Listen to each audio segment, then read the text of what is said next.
Hello, welcome back to my channel. It's been a long time since I sat down and talked to you, but I'm really excited for today's video because today I'm going to be talking about all the books that I read in 2025, which are 32 books in total. My goal was to read 36 books and I did end up DNFing 5 books, so in total I kind of attempted to read 37 books, but yeah, I only actually finished 32 and those are the books that I'm going to be talking about today. But yeah, let's just get into it. If you see me looking down, it is because I've got my iPad out because I will be looking at my Storygraph stats, because honestly some of the earlier books, like I look at them and I'm like, I would not even know who wrote them. So I've just got a list of all the books that I read. Sorry if I don't remember much, okay, it's been a long year and it's difficult. So the first book I read in 2025 was Penance by Eliza Clark, and I rated this a 3.5 stars. It's kind of like a mock true crime book. It's written as if it is like an authentic true crime book. However, it is completely fictionalized, and basically you follow a girl who has been killed by like a few of her friends or peers at her school, and you get different perspectives of the different girls, and it's all written in this like true crime-esque format. So you've got a guy and he kind of gives you context as to like what happened, and then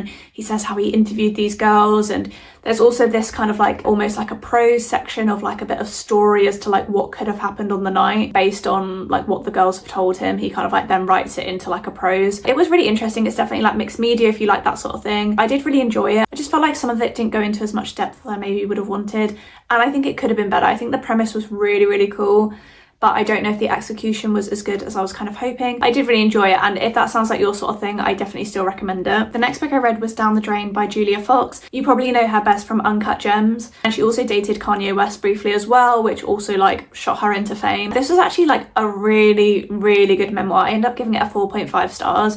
Very thought-provoking, extremely moving. Her life is just like action. She actually grows up in New York, and she has like a very turbulent childhood and teenage experience where she gets involved with drugs at a very young age. Addiction is like a very heavy plot of this book. But yeah, I would definitely recommend this if you're looking for a non-fiction memoir. This was probably one of my favourites of the year. And then the third book I read was actually a 5-star read. I read Recursion, which is, it's a thriller, but it's got a lot of like sci-fi elements. So I don't really know what category you'd put it under. I guess it is a sci-fi book, but it has like heavy thriller elements to it as well. But it's basically about this guy called Barry, and he's a police officer. In the first chapter, you find out that there's people that are killing themselves because they have this disease that basically makes them have false memories. So this woman wants to kill herself because she has this memory of this husband and kids, but none of it's actually real. Like she goes and finds the man and he's literally like got another wife and other kids, and like none of it's actually real. And it's a bit of a thriller because you're trying to figure out what is going on, what is this disease, why is it happening, what's causing it, and is there maybe like another element to it. And then you have another plot which is actually on a different timeline with Helena. I think it's set like 10 years before or 10 years after, I can't remember which one comes first, but she is basically working in this oil rig, like this super secret expensive project where she's basically building this chair. I can't remember how much we know about the chair initially, but yeah, it's basically very mysterious. You don't really know what's going on. You obviously think that maybe these two plots must link in some ways, but you don't exactly know how. Again, it's just super action-packed. I remember getting to about halfway through this book and literally thinking, I don't know where this book is going to go. Like it feels like it's going to end, but I know I've still got like 200 pages left. Like I don't know what's going to happen. And then all of a sudden you get thrown into a whole other situation. And yeah, it's just really good. I think if you like thrillers and if you're looking to dip your toes into sci-fi, this was like a very good entry point. Very like easy to understand in terms of the sci-fi elements, but still like very mind-blowing and like really cool to read. I then read The Thursday Murder Club by Richard Osman, and this is the first book in the Thursday Murder Club series, and I really enjoyed this. I ended up giving it a 4 stars. It's basically a cozy mystery about a group of elderly people that all work at a care home. They basically try to solve cold cases, and they basically all gather together every Thursday and they try to figure out who did it and what could be the cause. And it's kind of just like they're all true crime nerds and they want to try and like catch the murderer or try and figure out what happened in these cold cases. And basically in the book there is a real life murder. They're trying to figure out who committed the murder and why. And yeah, it's just like a very kind of like witty, funny, cozy mystery.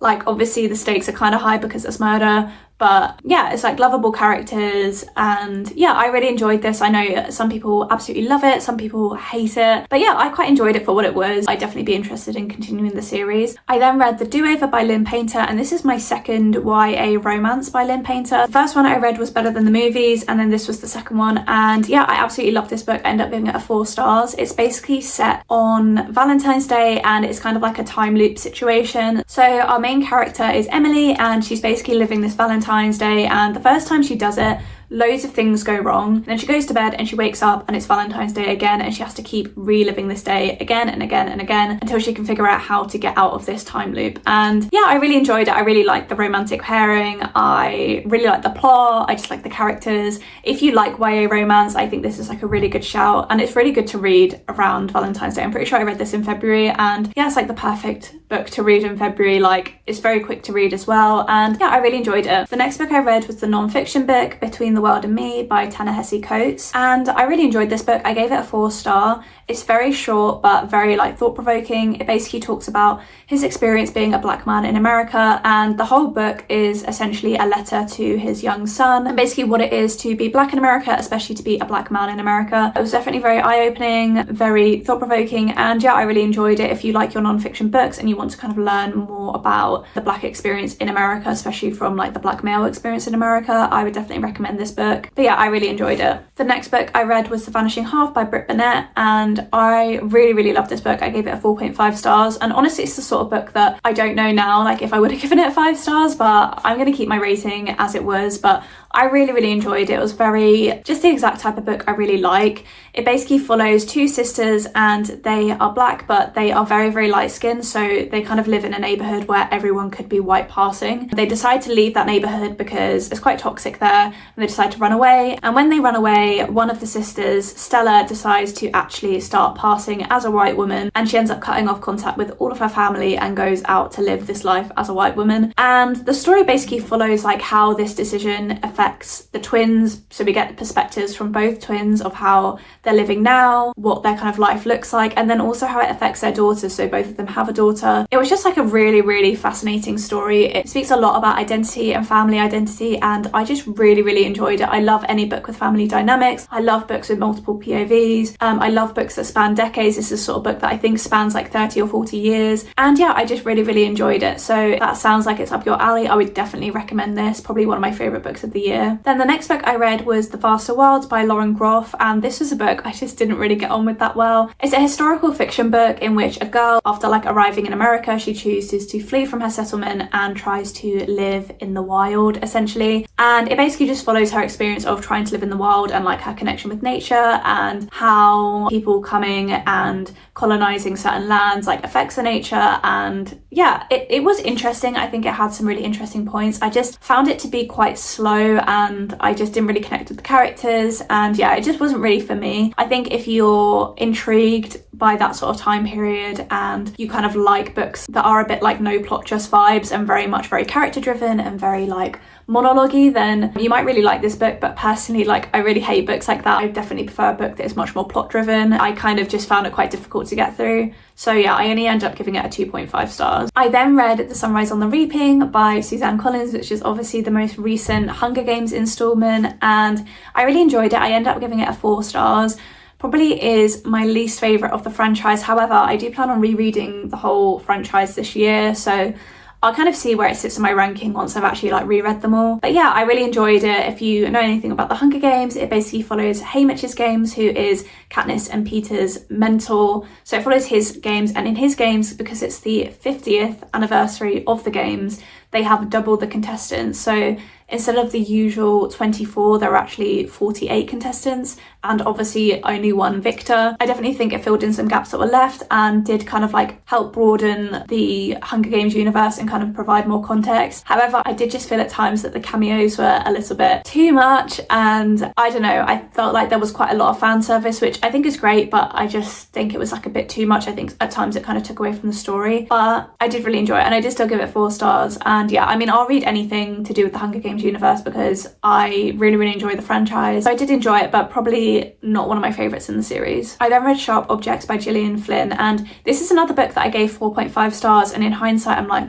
was it more of a 5-star read? Because I really, really like this book. It basically follows a woman who is a journalist. Her boss basically tells her that there's been a murder in her hometown and there's another girl missing, so they think it might be a double homicide. He basically tells her to go back to the town because he's like, look, you've got family there, you potentially know some of the people, and I think this could be like a really big story. But she has like a lot of trauma with her family, and it's very like mysterious book. Obviously you're trying to figure out who the killer is and why they're killing these people, like what's the motive, but you're also kind of having this exploration of what is going on in this town. It's a very small town. You find out more about the main character's past and like her relationship with her family, especially her mother. I just really, really enjoyed this book. It was like really, really creepy and eerie, definitely very dark, definitely made me want to read more kind of like dark mysteries, and I wouldn't say it was horror leaning, but yeah, just kind of more dark mysteries that kind of have a few like maybe heavier topics to them. Then on a lighter note, I decided to read Heartstopper Volume 3. I just absolutely love this series. I feel like whenever I talk about it, I don't really know what to say, because if you don't know what Heartstopper is, it's basically a set of graphic novels, and it follows these two teenage boys, Nick and Charlie, and how their relationship develops over several books, and kind of like the trials and tribulations of being queer as a teenager, and kind of just like being a teenager in general, like the other things that come up, and kind of going through that very turbulent time. It's a very kind series and a very heartwarming series, and as much as it does deal with some deeper topics, it does it in such like a kind and gentle way, and it really is like, I think, a really good book for teenagers to read, especially if they're queer, but I think even just in general to raise awareness, I think it's a really, really lovely series. But yeah, the third book basically follows Nick and Charlie going on a school trip to Paris. Yeah, I don't really want to say too much, but I really enjoyed the book. I gave it a 4.5. I really loved it. I love the plot, I love the characters, I love the relationships. But yeah, I really, really enjoyed it. I then read Circe, which I ended up giving a 4 stars, and I feel like this is the sort of book that if I was in a better mood when I read it, I might have given it a 4.5, because this book has definitely sat with me a lot more than some of the other books that I've read this year. I really, really connected to the character Circe. It's basically a Greek mythological retelling, and it's essentially based on some elements of the Odyssey, but Circe is basically a witch who lives on an island in isolation. You find out kind of how she got to live on that island, and you find out what her life is like living on that island. Obviously she ends up bumping into Odysseus, because that's a big part of the Odyssey, is he goes and stays on her island. I just really, really enjoyed it. I've never actually read any Greek mythological retellings before, and yeah, I really, really enjoyed it. Like, I definitely want to read more. I just very much like the female focus of this book. I really liked Circe as a character, and yeah, it was just very, very well written. I think this is a really good female focused Greek mythological retelling, and I really, really enjoyed it. I then read The Hawthorne Legacy by Jennifer Lynn Barnes, and this is the second book in the Inheritance Games series, and I really love this book. I ended up giving it 4.5 stars. I gave the first book a 4-star, and I think this book was better than the first book. I think it was a little bit less cringe. It's basically a YA series, and it follows a girl who essentially randomly inherits like all the possessions of this billionaire. So she literally inherits like all of his properties, all of his money, everything, and her only condition is that she has to stay in his big mansion for an entire year, and then he actually inherits it all. And the first book is basically following all of his grandchildren and like his children, and they're basically all trying to figure out why it is that she has been given the fortune and what this all means, and is there a way to stop her from getting it, because obviously they want it for themselves. Yeah, the first book was really, really good, but I definitely felt like it was a little bit too YA at times, but I did really enjoy it, so I gave it 4 stars. And then this one, I just loved how it developed. I felt like the stakes got a lot higher. I really liked how the characters developed. I liked how the relationships developed, and I just really, really liked this book. I absolutely flew through it. I remember like, I think the first half took me a little bit to get into, but then the second half I literally read very, very quickly. Like, I was reading like 100 pages a day. I really loved it. I definitely recommend as a YA thriller mystery series. I still need to read the third book. I need to read that soon, really, because I really want to finish the series. Really, really enjoyed it, and yeah, great series. I then read Magnolia Parks, which is an extremely beloved book. It basically follows this young adult called Magnolia, and she is very much like a socialite living in London. She comes from an extremely rich background. She has like very rich friends friends, and it mainly just follows her relationship with her on off again boyfriend BJ, who's another like very rich person. It's clear that they still like each other, and you basically get two POVs. So you get one chapter from Magnolia and one chapter from BJ. It's basically just following their life, their relationship, their miscommunication, and there's kind of like a big twist at the end as to like why did they break up in the first place, because you know that they broke up and you know that he cheated, but he never says who he cheated with. She's kind of like guessed who she thinks it is, but like he'll never confirm, and she's like, was there a bigger reason that they broke up, blah blah blah. The book is, I don't know, I gave it like a 3.5. I didn't mind it, I did like it, but I don't know, I think I will continue the series, but it's not something that I'm going to be jumping to continue anytime soon. It also was very long. It was like over 400 pages, and I feel like for a book where nothing really happens, it just felt like it was a little bit too long. But yeah, I didn't mind it, I enjoyed it, but it's not exactly a book that I'm like raving about. I then read Foster by Claire Keegan, which is the shortest book that I actually read this year. It's literally under 100 pages. It's basically a novella about a young Irish girl who gets sent to live with a couple for the summer because basically her mother is pregnant and she just can't cope with like looking after all the children. So she basically asks if this couple can look after one of her kids for the summer just to give her a bit of a break. It basically is a very tender story that just follows this couple and this girl and how their relationship kind of like blossoms. It's very, very short, so I don't really want to say too much, but I really enjoyed it. This is the second book by Claire Keegan that I've read, and her books are very short, but they're very moving and very poignant, and yeah, I really enjoyed it. So I would recommend, especially if you're looking for a quick read, it definitely is a book that really packs a punch. Very like sentimental and tender, and yeah, very moving. I then read Book Lovers by Emily Henry, and this was the third book by Emily Henry that I read. I've absolutely loved all her books, and I think this was my favourite yet because I ended up giving it a 5-star. I do really want to reread You and Me on Vacation because I think that could creep up to a 5-star because I did really love that book, but that was the first book I read by her and I just didn't know if I loved the book or if I just loved the romance genre or whatever. But I think as I've read more romance books, like I really do love Emily Henry's books. I guess they're kind of romance but with a literary fiction element to it, and yeah, I just prefer that kind of style. I haven't really been getting on with romance as a genre recently, which is quite sad, but Book Lovers is basically about a woman who ends up going to a like small town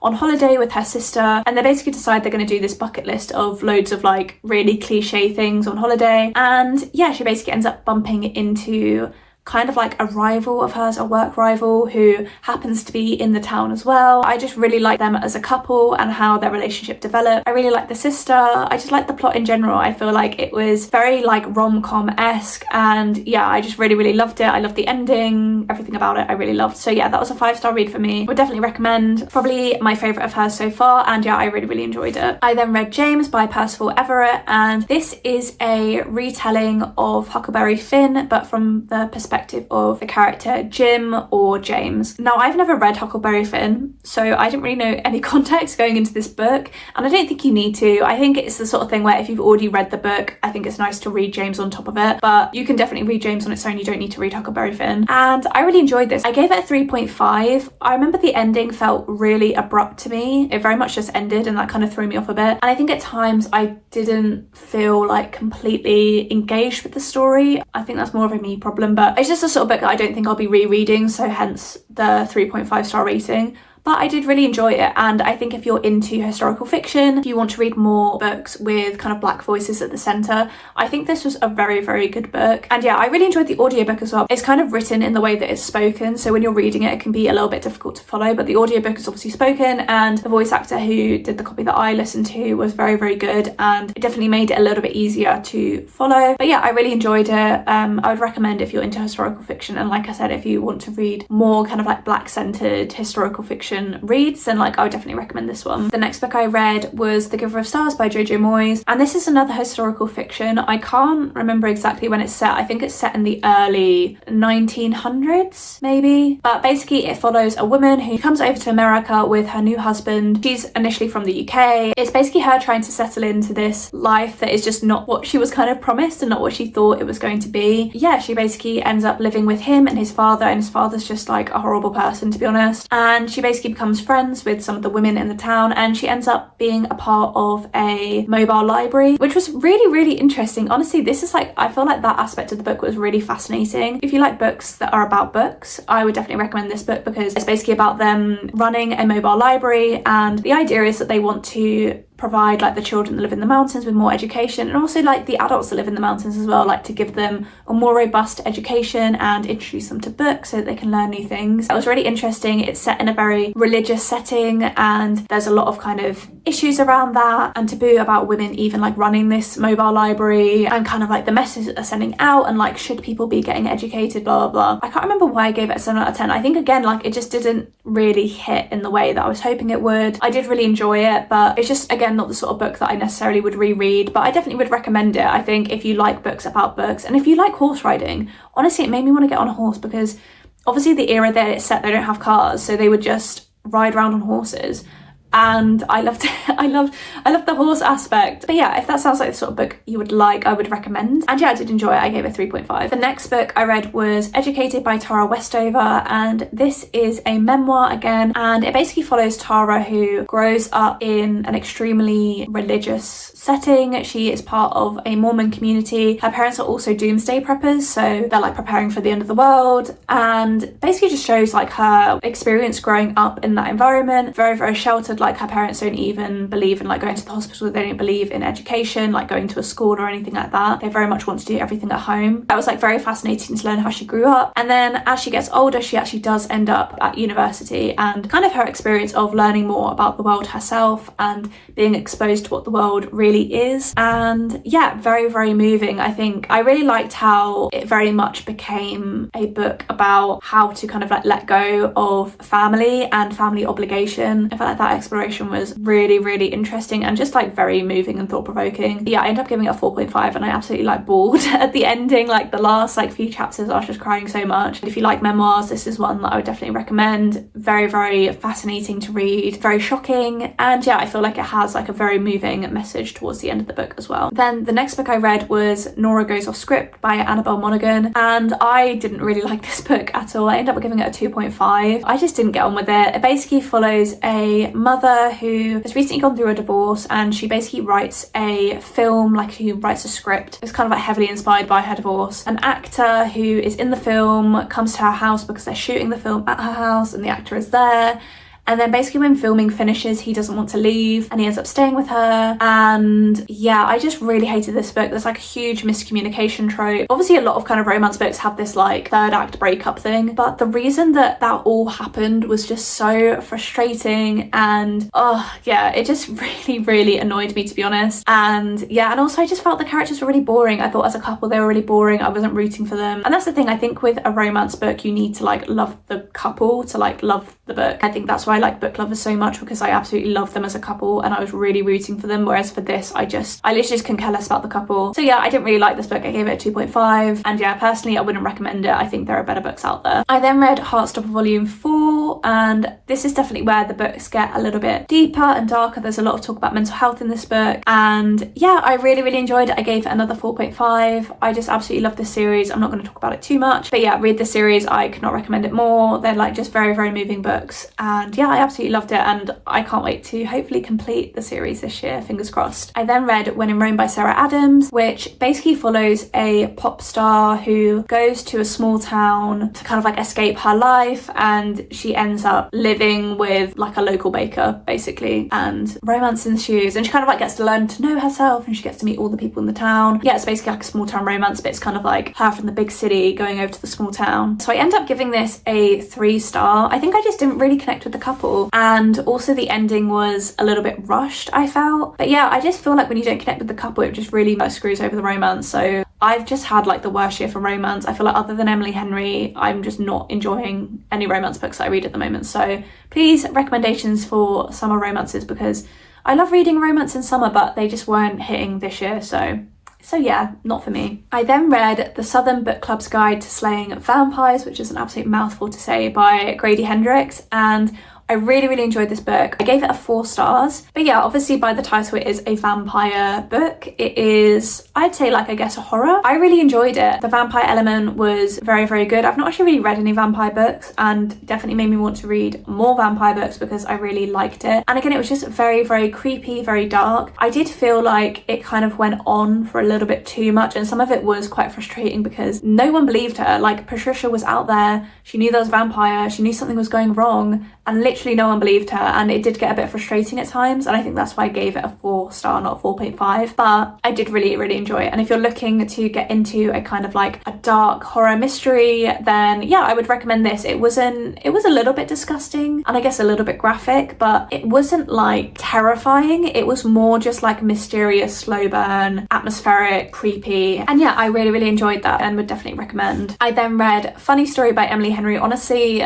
because I'd had so many bad romances, I was like, I need a good romance, and I gave this one a 4.5 stars. I really enjoyed it, not as much as Book Lovers, but I still really enjoyed it. Basically, a woman finds out that her fiance is leaving her because he's actually going to start dating his girl best friend. And obviously the fiance and the girl best friend start dating, but the girl best friend was also in a relationship. So her boyfriend and the protagonist end up living together because they're both like, well, we've both just been dumped. We don't really have anywhere to live, so we might as well live together. So they end up being roommates, and basically just goes through like both of them kind of overcoming this breakup and how they form a friendship and how that friendship potentially leads to a bit of romance. And yeah, I really enjoyed it. I really liked the characters, loved the plot. I don't know, Emily Henry just is a great writer in my opinion. I really love her romance books. I really want to like continue reading her backlist. The last of her like proper romances I need to read is Happy Place, and then I do want to read her newest book, which I know is not as romance based, it's a little bit more literary fiction based, but I love literary fiction, so it doesn't really bother me that much. So yeah, I definitely want to continue reading her books because I feel like they're always so good. I then read Carrie by Stephen King, which was my first ever Stephen King book, and actually the first book he's ever published. So I'm not reading his books in chronological order. It was just I happened to find it in a charity shop and it was Halloween, so I was like, I need to read something spooky in October, so I decided to read Carrie, and I really enjoyed it. I ended up giving it a 4 stars. It was actually like a very moving at times as well. I think the character of Carrie is an extremely moving character and like a very complicated character. And yeah, very short. It was only like 200 pages. If you've been living under a rock and you haven't heard of Carrie, it's basically about a teenage girl who has telekinetic abilities. She basically gets invited to prom, and then there is a big event at prom and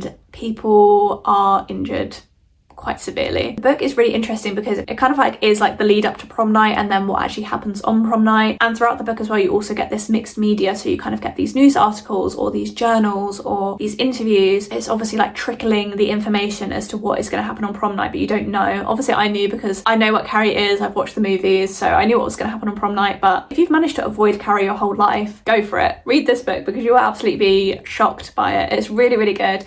Even though I knew what was going to happen, I still really love the writing. I love the characters, and yeah, I really enjoyed it. Definitely a very like good spooky Halloween read, and yeah, would definitely recommend. I then read The Golden Spoon by Jessa Maxwell, and this was a book club pick and none of us liked it. I would not recommend this book at all. It just is not very good. It basically is a like cozy mystery, murder mystery, but it's set around kind of like a bake-off. So it's basically an American version of the Great British Bake Off, and all these characters are at the bake-off, and at the start of the book you know that someone dies. You don't know who it is, but you know that someone dies, and then it basically takes you all the way back to the start and you get to know all these characters that come and do the bake-off, and all you know is that someone's going to die.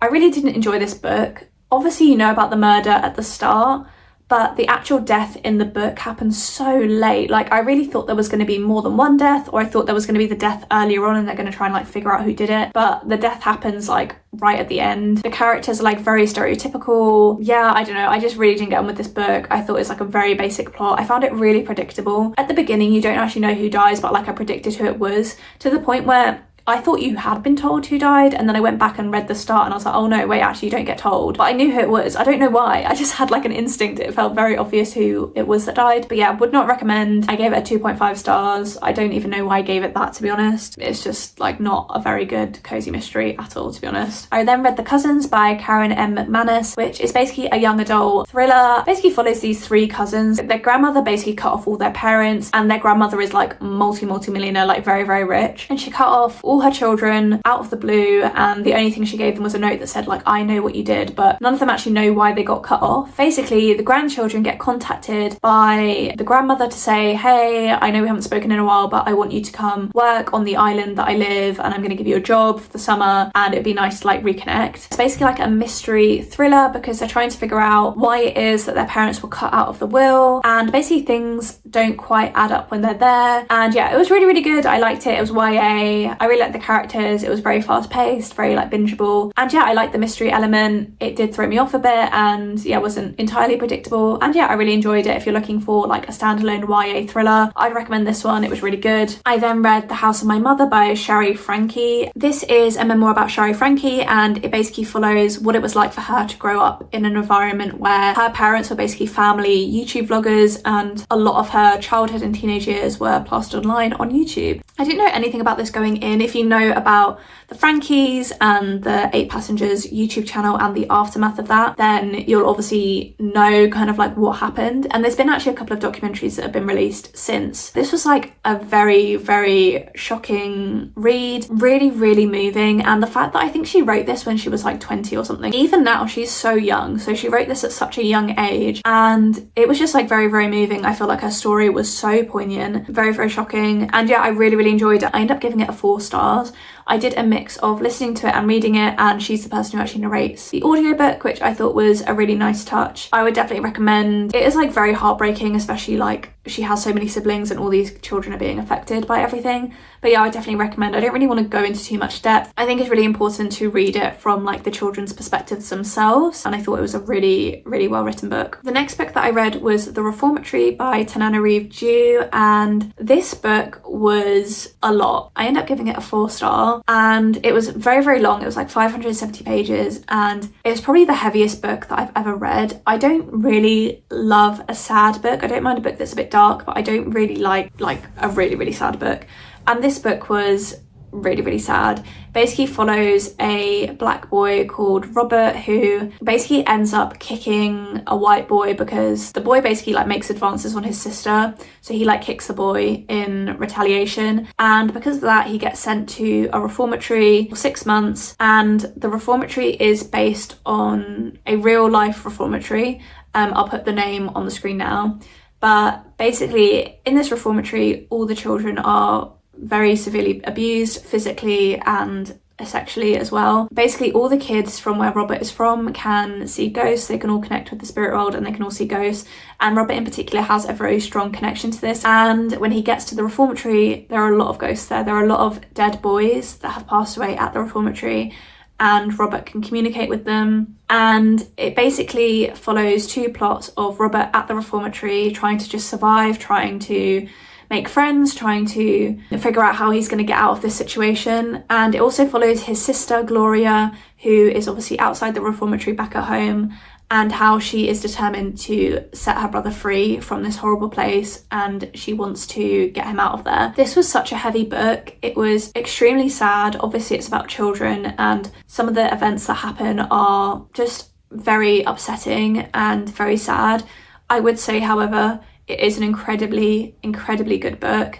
I think if you have the stomach for it, and if you are not sensitive to that sort of thing, I think you'll be fine. I'm just like very sensitive, especially when children are involved. I think like it just broke my heart so many times, and I definitely cried like a lot reading this book. And there were certain parts where I had to just put the book down for a few days because it was just a lot. So I would say like read this book with caution. It falls under the horror category because there is that supernatural element. And to be honest, it is horrific. I would say a lot of the horror comes from the real life people, and definitely could have potentially been a little bit shorter. There are some parts it feels like it kind of drags a little bit, but the ending of the book is like the last 100 pages were so fast paced and so strong and so tense. And yeah, I really enjoyed the ending. It's very like bittersweet ending, but yeah, I would definitely recommend it if it's something that you think you can handle. I then read Atmosphere by Taylor Jenkins Reid, which was another really emotional book. Like I don't really know why I put myself through those 2 books back to back. I ended up giving this a 5 star. I've not had such a visceral reaction to a book in such a long time. Like when I finished this book, I was literally like sobbing, like actually sobbing, like gasping for air sobbing. This book was incredible. It basically follows Joan, who is a astrophysicist, and she is a professor, and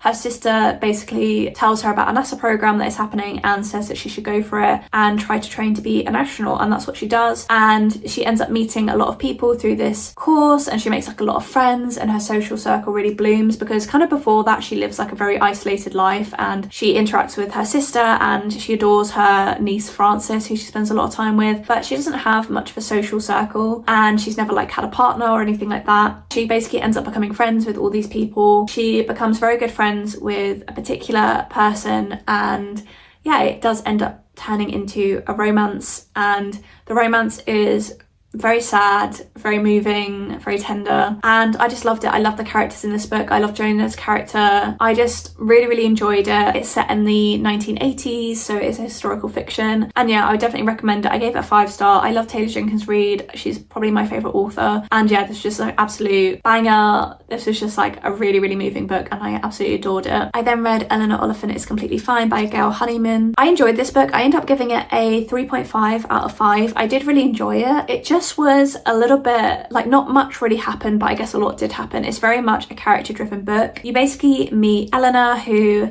is a very isolated individual. She doesn't really have many social skills. She doesn't really have any friends or anything. Like, she just lives an extremely isolated life. The only person she talks to is her mummy every week, but her mummy is actually in prison for an act that we don't quite know why she's in prison. There's very much like a mysterious element because all we know is that Eleanor has these scars on her and that her mum is in prison and that they have quite a complicated relationship, but we don't really know exactly what happened and what Eleanor's past is. But everything changes for Eleanor when, first of all, she spots a man that she decides she is going to pursue, and that is kind of like a whole thing, that she wants to pursue this man. And along with that, she ends up becoming friends with a guy from IT who works in her office called Raymond, and together they basically help to save a elderly man called Sammy who falls over and is unconscious, and they basically get the ambulance and get him to safety. And through this, Eleanor ends up meeting new people. She ends up broadening her social circle, and yeah, it's just like a very heartwarming book. It's quite sad, but it's very heartwarming. I just felt like, I don't know, I just kind of felt like it didn't really hit in the way that I wanted it to. I did really enjoy it and I still recommend it. I understand why people absolutely love this book, but equally I also understand why people maybe don't like this book. But yeah, I rated it a 3.5 and I did really enjoy it and I would recommend. And then the final book I read in 2025 was Born a Crime by Trevor Noah, and this is basically about Trevor Noah's life living in South Africa, especially because when he was born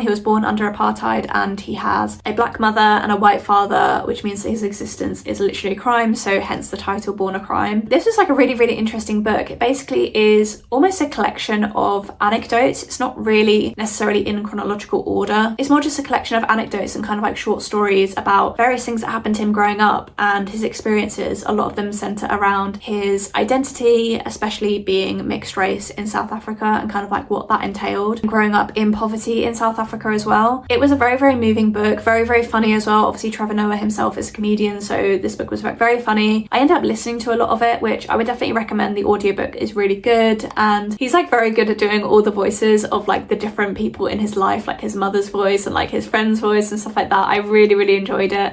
I would definitely recommend listening to the audiobook over reading it if you have the option, because I think his voice definitely brings a lot to the story. I think it's the sort of book that I can't see myself rereading, so I did give it a 3.5, but I did really enjoy it and I would definitely recommend. It was really interesting to learn about South Africa and kind of like the racial tensions that still exist. Even after apartheid had ended, there obviously still were a lot of racial tensions, and he kind of also peppers in some like more factual information as well. And yeah, I just really enjoyed it. I definitely recommend. And yeah, it was my final book of 2025, and yeah, I really enjoyed it. So those were the 32 books that I read in 2025. I had a really good reading year, and I'm actually setting my reading goal a little bit lower this year because last year my reading goal was 36 books and obviously I only read 32. This year I just want to read 26 books. Like, I think I will go over that. Realistically, I probably will end up reading over 30 books, but I want to set a lower goal because I really want to read some longer books this year. I feel like I put off reading long books because I know it's gonna like mean that I won't read enough books in the year, but I really want to be a lot more selective with the books that I'm reading in 2026. And yeah, I'm excited to read more and share more with you. So yeah, I hope you like this video.